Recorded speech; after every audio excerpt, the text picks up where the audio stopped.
اعوذ باللہ من الشیطان الرجیم بسم اللہ الرحمن الرحیم۔ اسلامک ہسٹری ریڈنگ چینل میں خوش آمدید۔ اس پلیٹ فارم پر ہم اسلامی دور کی اہم شخصیات، ان کی زندگی اور ان کے دور میں پیش آنے والے اہم حالات و واقعات پر روشنی ڈالیں گے۔ اس سلسلے کی سب سے پہلی شخصیت، سب سے پہلی کتاب جس کو ہم پڑھیں گے وہ ہے محمد بن قاسم، 17 سالہ جرنیل کی داستان شجاعت۔ اس کے مصنف صادق حسین صدیقی ہیں۔ تعارف: محمد بن قاسم پردہ دنیا پر وہ زبردست ہیرو ہوا ہے جس کے حیرت انگیز کارنامے اور محیر العقول مارکہ آرائیاں تاریخ عالم کے اوراق کو مزین کیے ہوئے ہیں۔ وہ کہنے کو تو ایک کمسن لڑکا تھا، مگر کمسنی میں اس نے وہ مدبرانہ اور بہادرانہ کام سر انجام دیے جو پختہ سالی میں کوئی اور نہ کر سکا۔ کیا تاریخ اس کی نظیر پیدا کر سکتی ہے؟ غیر متعصب مورخین تو اس کے کارناموں کو جتنا سراہیں اتنا ہی تھوڑا ہے، مگر یہ تو ہم دیکھ رہے ہیں کہ متعصب مورخین بھی اس کی مداح و ثناء میں اسی طرح رطب اللساں ہیں، اور وہ اپنے تعصب کی بنا پر باوجود صدہا کوششوں کے آج تک اس مایہ امتیاز شخصیت کے ہیرو میں کوئی سیاسی نقائص یا اخلاقی عیوب نہ پا سکے۔ کتاب کا آغاز کیا چاہتا ہے۔ باب اول، دو محبت بھرے دل۔ جزائر سرندیپ کے مسلمان اپنے آباء و اجداد کے وطن عرب جانے کے لیے ہمیشہ مضطرب و بے قرار رہتے تھے۔ یوں تو مشرق بعید میں واقع اس خطے میں انہیں ہر طرح سے آرام و سکون حاصل تھا۔ جزائر سرندیپ کے اصل باشندے ان سے بہت زیادہ پیار کرتے تھے، کاروبار بھی ان کے اچھے خاصے تھے۔ اس کے باوجود ان کے دل میں یہ ارمان مچلتا رہتا تھا کہ ہم اس دھرتی کا دیدار کریں جس سے ہجرت کر کے ہمارے باپ دادا سرندیپ آئے تھے۔ آخر ان مسلمان باشندوں نے اجتماعی طور پر سرندیپ کے راجا سے وطن جانے کے لیے اجازت مانگی، اور راجا کے اجازت دینے پر عرب جانے کی تیاریاں کرنے لگے۔ 10-11 روز کی تیاری کے بعد وہ اپنے اپنے گھروں سے نکلے اور قافلے کی صورت میں بندرگاہ کی جانب روانہ ہو گئے۔ راستے میں جہاں انہیں رات گزارنا پڑتی، وہ سامان گھوڑوں سے اتارتے اور خیمے کھول کر آرام کرتے تھے، اور صبح پو پھٹنے پر پھر سے سفر شروع کر دیتے۔ اس طرح انہوں نے بہت سی مسافت طے کر لی۔ سرندیپ کا راجا بہت اچھا تھا، اس نے ان کے لیے خاص حکم جاری کیا ہوا تھا کہ ان عربی مسلمانوں کو راہ میں کوئی تکلیف نہ ہونے پائے۔ علاوہ ازیں اگر انہیں کسی قسم کا مدد درکار ہو یا کسی شے کی ضرورت ہو تو فی الفور ان سے تعاون کیا جائے۔ مسلمانوں کے اس قافلے میں ایک نوجوان محمد اسلم بھی تھا، انتہائی خوش شکل اور باکردار جوان تھا۔ قافلے والے اس کی حسن سیرت اور حسن و جمال کی وجہ سے اس کی بڑی عزت کرتے تھے۔ بے حد بہادر بھی تھا۔ دوسری طرف قافلے میں ایک خوب روح دوشیزہ طاہرہ کی پاکیزگی اور خوبصورتی کے بڑے چرچے تھے۔ طاہرہ کا سن 15-16 برس تھا۔ وہ شوخ ہونے کے ساتھ ساتھ سنجیدہ بھی تھی۔ یہ دونوں آپس میں ایک دوسرے کو دل و جان سے چاہتے تھے۔ قافلے والوں کو بھی ان کی پاک محبت کا علم تھا، لیکن وہ اسے برا نہیں تصور کرتے تھے، بلکہ اکثر کی خواہش تھی کہ اسلم اور طاہرہ رشتہ ازدواج میں منسلک ہو جائیں۔ اسلم اور طاہرہ نے بھی یہی طے کر رکھا تھا کہ منزل پر پہنچنے کے بعد شادی کریں گے۔ یوں تو سفر کے دوران وہ ایک دوسرے کو دیکھ کر دل کی پیاس بجھاتے رہتے تھے، تاہم جب قافلہ کہیں پڑاؤ ڈالتا تھا تو پھر ان کی ملاقات طویل سے طویل تر ہوتی تھی۔ ان کا دل چاہتا تھا یہ وقت ختم نہ ہو، یہ ملاقات کبھی ختم نہ ہو۔ وہ ایک دوسرے کے سامنے بیٹھ کر ایک دوسرے کو محبت بھری نگاہوں سے دیکھتے رہتے تھے۔ ان کے ہونٹ بند اور آنکھیں کھلی ہوتی تھیں، جن کے ذریعے وہ اپنی پاکیزہ چاہتوں کا اظہار کرتے تھے۔ تنہا بیٹھے ہونے کے باوجود ان کے خیالات اور جذبات کی شائستگی میں ذرا برابر فرق نہیں آتا تھا۔ ان کے معصوم چہرے دیکھ کر لگتا تھا جیسے دو فرشتے زمین پر اتر آئے ہوں۔ محمد اسلم بھی باتوں ہی باتوں میں احتیاط برتتا تھا، اور طاہرہ بھی سنبھل کر بولتی تھی۔ اس وقت بھی وہ دونوں قافلے والوں سے ہٹ کر ایک محفوظ جگہ براجمان تھے اور آپس میں گفتگو کر رہے تھے۔ قافلے کا یہ 5واں پڑاؤ تھا اور وہ لوگ آبادی سے کافی دور تھے۔ جزائر سرندیپ گرم مرطوب خطہ تھا، اس لیے اس پر درختوں کی بھرمار تھی۔ قافلے نے جس جگہ پڑاؤ ڈالا تھا وہ جگہ بھی گھنے درختوں سے اٹی ہوئی تھی۔ یہی وجہ تھی کہ رات بہت سیاہ اور تاریک لگ رہی تھی۔ محمد اسلم اور طاہرہ ایک دوسرے سے باتیں کر کے اور ایک دوسرے کو دیکھ دیکھ کر تھک گئے تھے، پھر بھی جی نہیں بھرا تھا۔ خاص کر طاہرہ کی پیاس نہیں بجھتی تھی۔ اب جب کہ پو پھٹنے والی تھی، محمد اسلم چاہتا تھا کہ واپس خیمے میں جا کر نماز ادا کرے۔ یہی وجہ تھی کہ اس نے طاہرہ کی باتوں کے جواب میں ہوں ہاں کرنا شروع کر دیا تھا۔ باب دوئم، خوفناک ہاتھی۔ ہوروش طاہرہ سہمی ہوئی محمد اسلم کے شانے سے لگی کھڑی تھی۔ محمد اسلم اس بت تناز کو دیکھ رہا تھا۔ حسن کی دنیا میں مسرت کا جھول جھولا تھا۔ اسے خواب و خیال میں بھی یہ نہ تھا کہ طاہرہ کسی وقت بے ساختہ پن کے انداز میں اس سے لپٹ جائے گی۔ وہ بھول گیا کہ طاہرہ ڈر رہی ہے اور اس وقت اس کے دل دہی کی ضرورت ہے۔ طاہرہ نے خوفزدہ نگاہیں اٹھا کر دیکھتے ہوئے کہا کہ چلو اسلم، اب خیمے پر چلیں۔ محمد اسلم کچھ ہوش میں آیا اور اس نے دل دہی کے لہجے میں کہا، مت ڈرو طاہرہ، خوف کی کوئی بات نہیں۔ طاہرہ نے کہا، ہاتھی چنگاڑ رہا ہے اور یہ جانور بڑا موذی ہے، میرا کلیجہ ہمارے دہشت کے دھک دھک کر رہا ہے، آؤ بس چلیں۔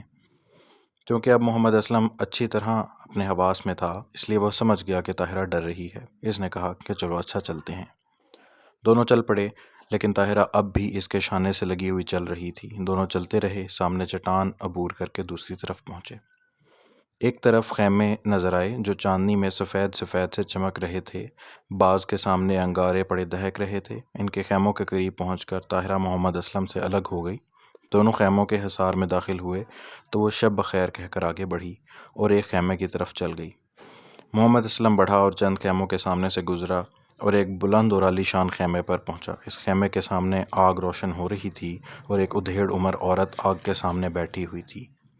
اس نے محمد اسلم کو دیکھتے ہوئے کہا، کہاں چلے گئے تھے بیٹا؟ میں تمہارے انتظار میں دل ہول کھا رہی تھی۔ یہ عورت محمد اسلم کی والدہ تھی۔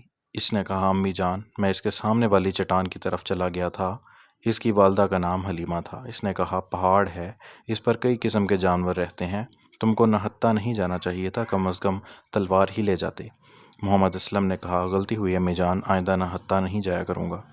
حلیمہ نے مسکراتے ہوئے کہا، آئندہ جانے کی نوبت ہی نہ آئے گی، ہم نے زیارت تو کر ہی لی ہے، اب خیر سے الگ صبح روانہ ہو جائیں گے۔ دیکھو عشاء کی اذان ہو رہی ہے، جاؤ نماز پڑھاؤ۔ اس وقت اذان کی آواز آ رہی تھی۔ محمد اسلم نماز پڑھنے چلا گیا۔ یہ قافلہ جو جزیرہ سراندیپ کے کوہ آدم پر ٹھہرا ہوا تھا، ان مسلمانوں کا تھا جو حضرت عمر فاروق رضی اللہ تعالیٰ عنہ کے زمانے میں ملک ہندوستان میں بغرض تجارت آئے تھے اور وہاں سے واپسی پر چند خاندان سراندیپ میں رہ گئے تھے۔ یہ لوگ ان تاجروں کی اولاد تھے جو اب وطن واپس جا رہے تھے۔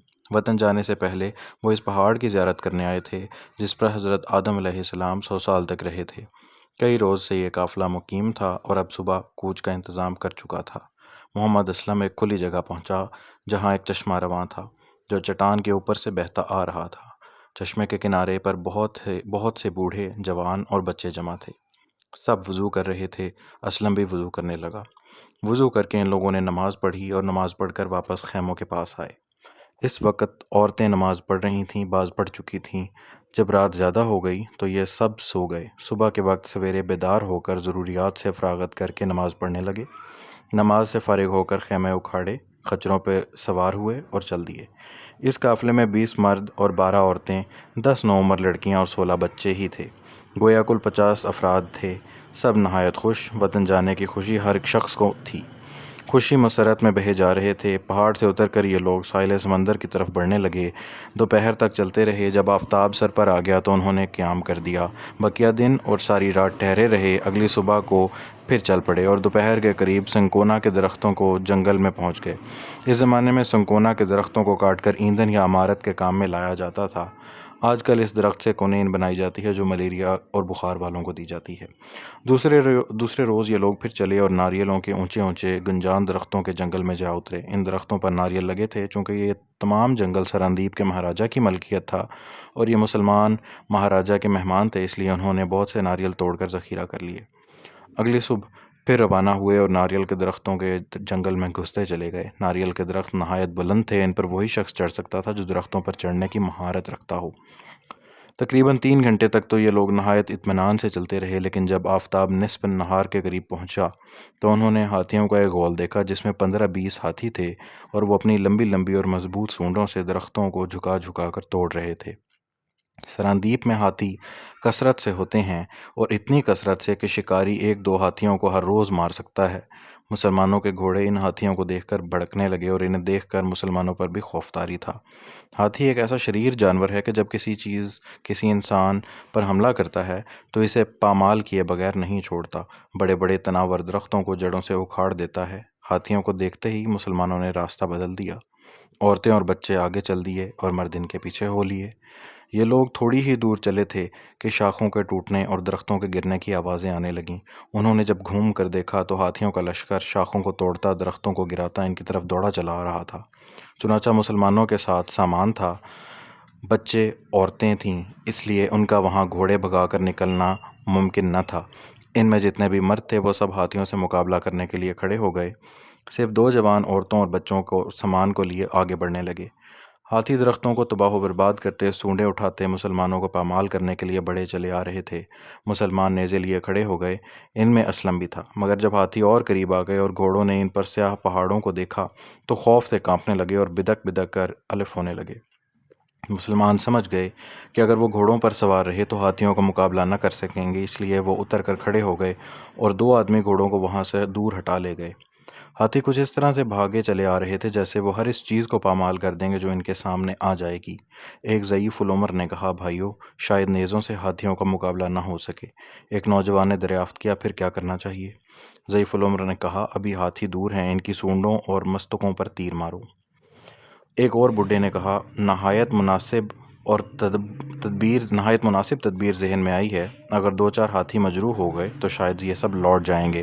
تدبیر موزوں تھی اور مناسب تھی، اس لیے سب ہی نے پسند کی اور اس پر عمل کرنے کے لیے آمادہ ہو گئے۔ انہوں نے جلدی جلدی نیزے زمین میں ڈال دیے اور کمانیں لے کر ان میں تیر جوڑے اور کھینچے اور پوری قوت سے تیروں کی بارش کر دی۔ ان میں سے اکثر تیر ہاتھیوں کے جسموں میں لگ گئے اور ہاتھی زخمی ہو کر پورے غصے کے ساتھ ان کی تیزی سے ان کی طرف حملہ آور ہو گئے۔ ابھی وہ دور ہی تھے کہ مسلمانوں نے پھر تیر برسائے اور پھر ہاتھی زخمی ہونے لگے۔ اب ہاتھی جوش و غضب میں بھڑک گئے اور پھنکاریں مارتے ہوئے اپنی سونڈوں کو ہلاتے ہوئے اور بھی تیزی سے جھپٹے۔ جس زور و شور سے وہ آ رہے تھے، اس سے معلوم ہوتا تھا کہ آتے ہی سب لوگوں کو مسل ڈالیں گے۔ مسلمانوں نے بھی اس بات کو سمجھ لیا، چونکہ ہاتھی اس قدر قریب آ گئے تھے، ان پر اب تیروں کا اثر نہ ہو سکتا تھا، اس لیے انہوں نے جلدی جلدی کمانیں شانوں پر ڈال لیں اور نیزے اٹھا کر حملہ کرنے کے لیے مستعد ہو گئے۔